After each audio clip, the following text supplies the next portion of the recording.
Bonjour, je m'appelle Amédée de Following Flute et aujourd'hui on va rentrer dans le vif du sujet.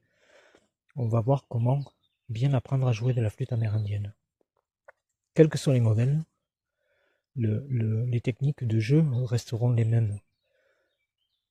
Aujourd'hui je joue sur une flûte roseau, mais vous pouvez jouer sur des flûtes en bois, des flûtes en argile.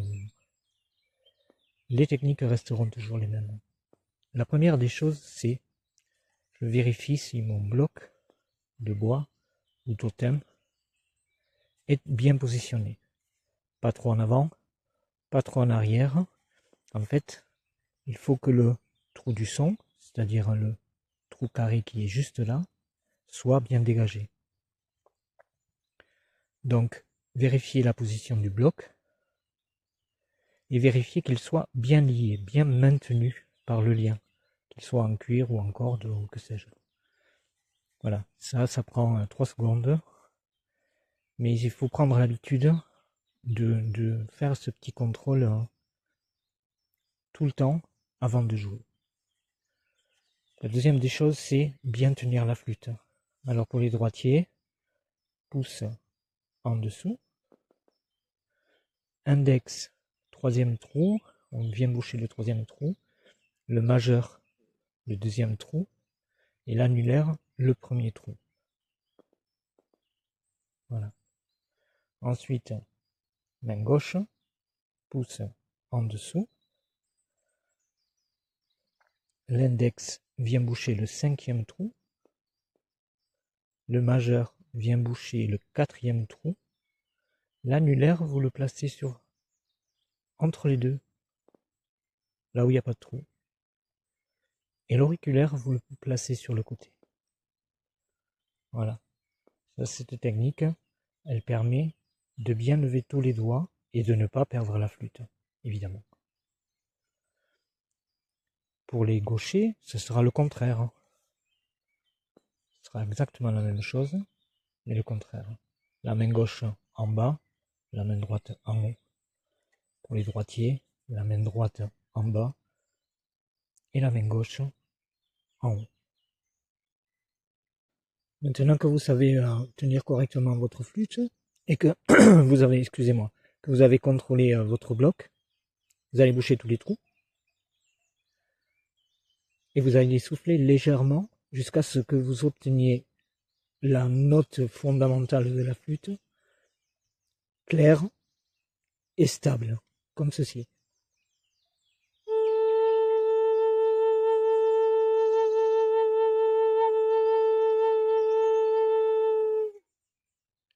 Vous la faites durer. Si vous soufflez trop fort, ça va faire.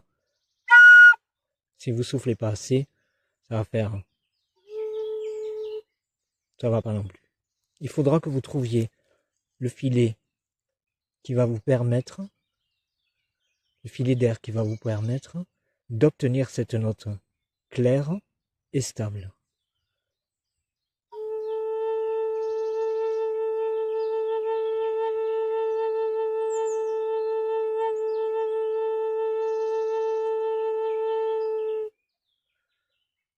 Une fois que vous maîtrisez ceci, vous refaites la même chose en levant le premier doigt.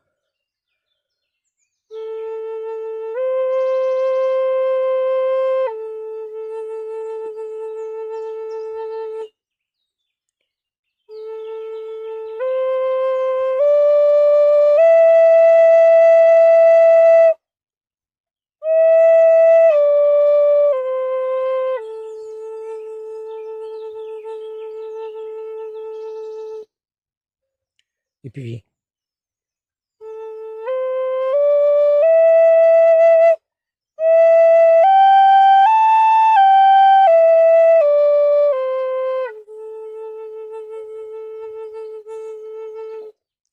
prenez votre temps. N'essayez pas d'aller trop vite. Maîtrisez bien comme il faut le flux d'air, le filet d'air qui va vous permettre d'obtenir les notes stables et longues. Et vous montez au fur et à mesure. Une fois que vous êtes en haut, vous redescendez. Voilà, vous le faites, et le faites encore, et encore, jusqu'à ce que vous maîtrisiez bien votre exercice. En fait, cet exercice-là, il va vous permettre de bien sentir les trous. En fait, vous posez vos doigts à plat sur la flûte, et avec la pulpe de vos doigts, vous sentez tout le pourtour des trous sur chaque doigt. Ça, c'est vachement important. Il faut vraiment boucher vraiment très bien les trous. Sinon, il y a une déperdition d'air et vous n'aurez pas la note voulue. D'ailleurs, ce sont des techniques de jeu qu'on verra plus tard qui vous permettent d'obtenir des notes supplémentaires lorsqu'on bouche que à moitié le trou. Vous voyez ce que je veux dire? Mais pour le moment, apprenez à bien connaître votre flûte, à bien sentir les trous en dessous de vos doigts pour bien les boucher. Voilà, ce sera ça, la partie presque, je dirais, la plus difficile. En fait, jouer de cet instrument, c'est extrêmement simple. Ça a l'air d'être compliqué comme ça.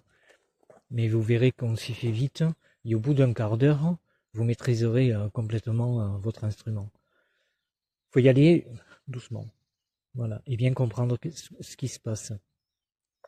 Et lorsque vous maîtrisez bien cet exercice-là, je vous demanderai de faire celui-là d'exercice.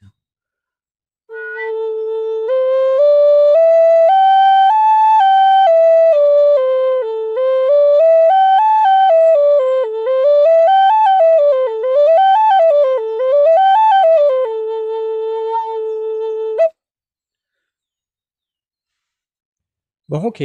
Maintenant, vous maîtrisez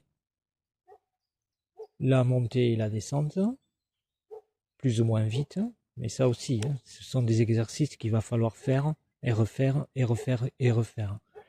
Une fois que vous maîtrisez cette montée et cette descente,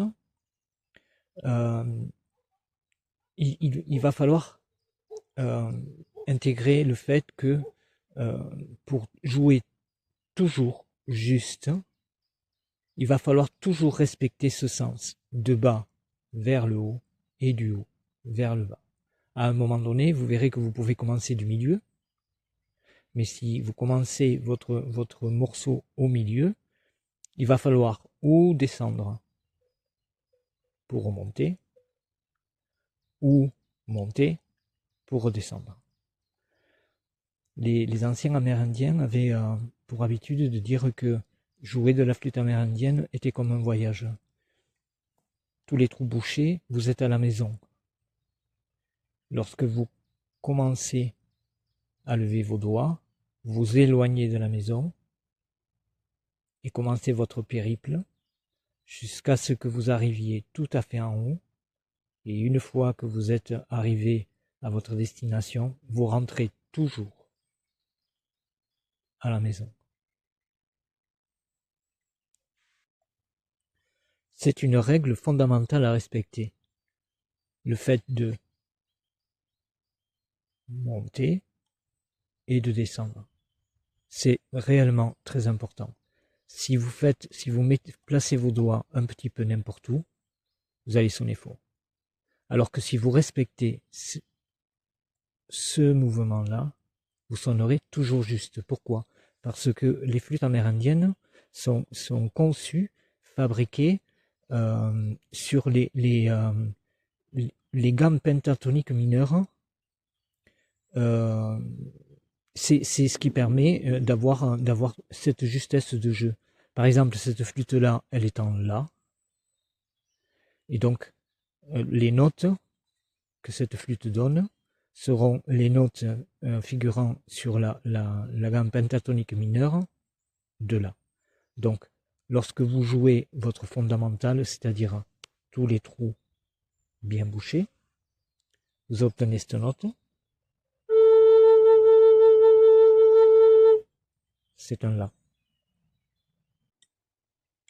Comment sonner amérindien?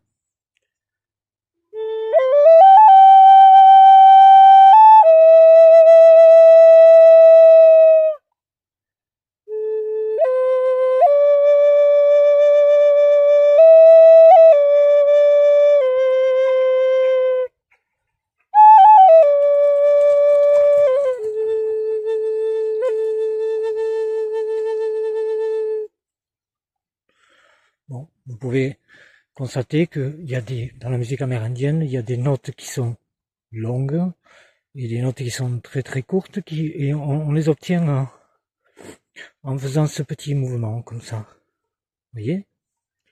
En général, on va surtout utiliser le premier trou, on lève et on replace le doigt très très vite.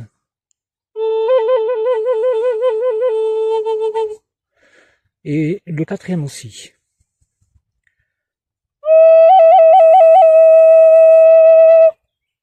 Après, il y a la petite astuce de, juste avant de lever le premier trou, on lève et on replace le quatrième.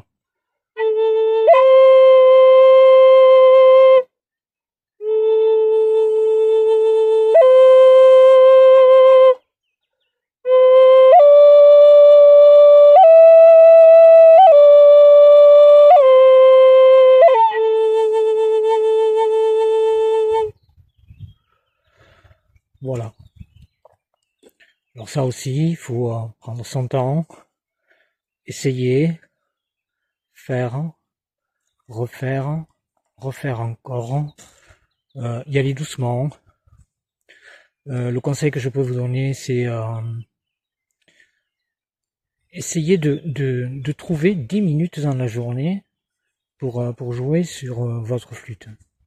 Quand on y réfléchit, 10 minutes dans une journée, c'est facilement trouvable. Voilà. 10 minutes, ça suffit en fait. Mais ce qui compte, c'est la régularité. Si vous pouvez faire 10 minutes par jour, il vaudra mieux faire 10 minutes par jour que 1 heure par semaine. Voilà. Vraiment. Vous avez ça, vous laissez les choses bien s'imprégner en vous, et vous verrez que au fur et à mesure, ça viendra. On s'imagine que c'est extrêmement compliqué, et non, c'est très facile. Je vous assure, c'est vraiment très très facile. Beaucoup de gens aussi s'imaginent, mais moi je suis pas musicien, j'ai aucune notion de musique, mais il n'y a pas besoin en fait. Vous verrez, il n'y a vraiment pas besoin. C'est juste un coup à prendre.